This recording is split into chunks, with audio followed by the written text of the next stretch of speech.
build your practices to as big or as small as you want them to be, but keep every single penny you are entitled by the law to keep, okay? And if your accountant argues and says, well, I wouldn't do that because it could trigger an audit, that could be a real red flag about the reasons why you want to get out of there. Go get another opinion from another accounting firm, right? Because all of these sorts of things have bailed my butt out more than once or twice. Hello there, orthopreneurs. Welcome to another episode of your 5-Minute Friday. I'm your host, Glenn Krieger, and you're not. Sorry. That's an homage to Chevy Chase. If you know what I'm talking about, you get a good laugh out of it. My point today I want to talk about is money and your money and making more money. We all work hard, right? Now, there are some of you out there who send me messages and go, hey, Glenn, I've been stuck at about $1.4, $1.7 million. I can't seem to get past that.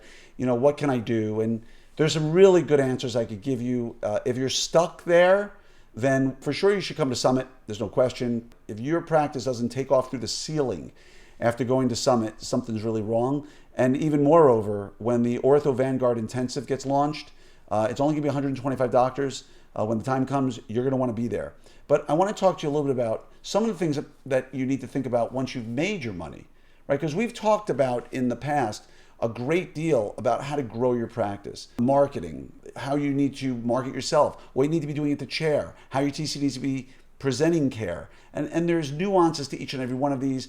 And I'm not gonna get into that right now. I could, but it'll take way too long. And again, at Summit, at Ortho Vanguard's gonna be where you're really gonna see a huge amount of that stuff. But for right now, I wanna talk about when you've made your money, how did you choose your CPA?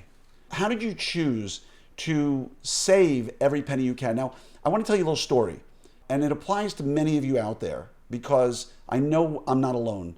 But my parents almost lost their house because my dad was a dentist, he was doing great, and they got a call from their CPA right before taxes were due saying you had a great year and you owe X amount of dollars, and they didn't have X amount of dollars.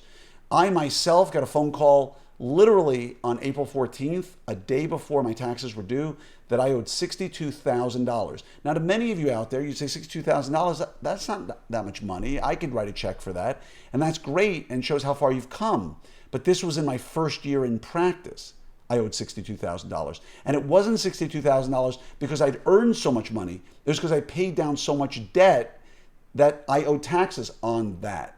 And so as a result, I owed $62,000 on April 14th. Now, that was back in 1997 when we had the opportunity to just call a banker and say, I need $62,000 now. Sure, come on down to the bank, sign some documents, and I'll have the money waiting for you. And that's how I did it. And I got a loan and I paid it off and changed accountants to make sure it never happened again.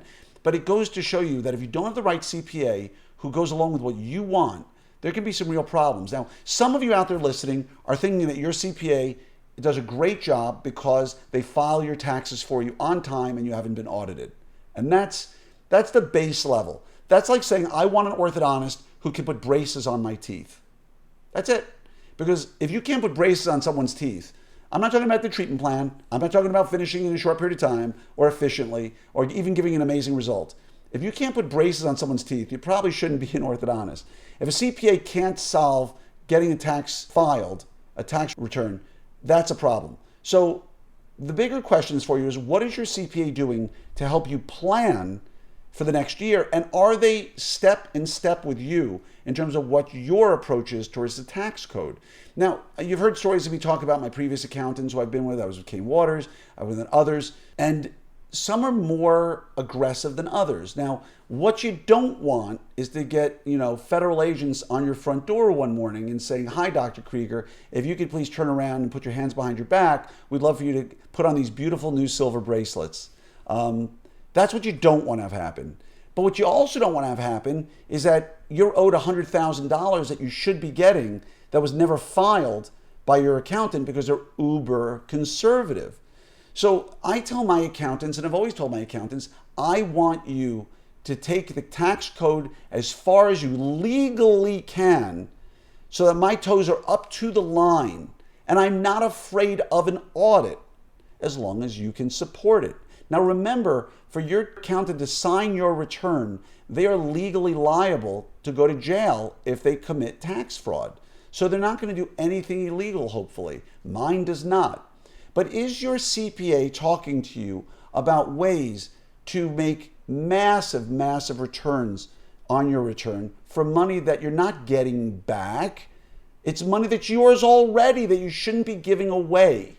And so I want you to really have that tough conversation with your CPA. You can show them this video, so you don't even have to open your mouth if you're nervous about it, and ask them and say, hey, I want to save every single penny that I possibly can save on my taxes, and I don't care if we get audited as long as we can defend it. Because what you're going to hear accountants talk about a lot is things like, well, you know, that'll trigger an audit. They're really loving to audit this. They love auditing this. I don't care if they audit this. Are you really scared of an audit? Right? Well, it's a nuisance. Yeah, but if it got me back $50,000 and I got audited and we can support that, I want my $50,000. Who cares about the audit? So you have to ask the question, are they scared of an audit? And some of my former accountants, rumored by other firms, are scared of the audit. My accountant says, well, you know, if you do this, you could be audited. And they love auditing this. Take Section 179 as an example for deductions for other things. I'm not going to get into the details of it. But his comment was, they love auditing people with Section. You have a 5% chance, a 1 in 20 chance of being audited just for a 179 deduction. Okay, and can we support it? Yeah. Then are we worried about it? No, just wanted to let you know it could trigger an audit, but I wouldn't use that one when we have this other deduction that we could use instead, which is a much lower. So that's the conversation you want to have with your accountants, is you want them to tell you, yeah, you know, I think an opportunity zone is a great idea, right? I think tribal tax credits are a great idea. And I'm not saying Glenn Krieger, I'm saying as a CPA. I don't want to be quoted. Glenn Krieger says, so if you don't know even what I'm talking about with an economic opportunity zone, if you don't know these sorts of things, we've talked about R&D tax credits, which has got me to my accountant in the first place, because my old CPA wouldn't even do them. Hint, they're doing them now, or we're doing them. So ask your CPA the hard question. How far are you willing to take this to get me back every single penny?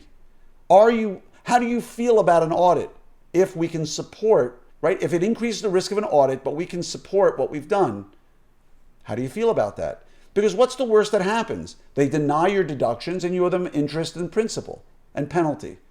It's a money problem, right? File your taxes, file them correctly. By the way, I think I was told once, don't file on time, because the overwhelming majority of audits do occur to people who file on time. Double check that with your accountant and find out, but I'm pretty positive that's a real fact. You know, just the timing of when you're going to file, like I just mentioned, can play a huge role. So where are you saving your money? If you make $100 in your practice, shouldn't a large percentage of that go in your pocket? Right? If you're struggling to get the $2 or $3 or $4 or $6 million practice, right? Let's just say you've got a $4 million practice. By today's standards, it's a nice size practice. It's not a monster. I could probably give you 100 doctors I know of bigger than $4 million practices right now. But you make $4 million practice at 60% overhead, 50% overhead, we're talking some real money. Right? If you're taking home $1.5 million a year from your practice, and you can save 10% of that by following the tax code to the letter and taking advantage of it, that's an extra $150,000. If you don't want it, I'm willing to take it. That's a lot of money. So again, just don't stick with an accountant or CPA because they do your taxes. You need way more than that. It's financial planning to some extent, but moreover, it's tax planning. And you need to have a talk with your accountant every year about the new things you're going to be doing and some new nuances in the tax code to get you back every penny. So make that money, go to Summit, go to Ortho Vanguard Intensive, build your practices to as big or as small as you want them to be, but keep every single penny you are entitled by the law to keep, okay? And if your accountant argues and says, well, I wouldn't do that because it could trigger an audit, that could be a real red flag about the reasons why you want to get out of there. And if they say, well, I wouldn't do an economic opportunity zone because they're not legal, let's just say, or I wouldn't do a captive insurance plan because I knew somebody went to jail for that, go get another opinion from another accounting firm, right? Because all of these sorts of things have bailed my butt out more than once or twice. So much love to each and every one of you. Go to opsummit2025.com, sign up now while there's still tickets. There's only a few left. And I hope to see you there. We can sit and talk tax code. It's always fun.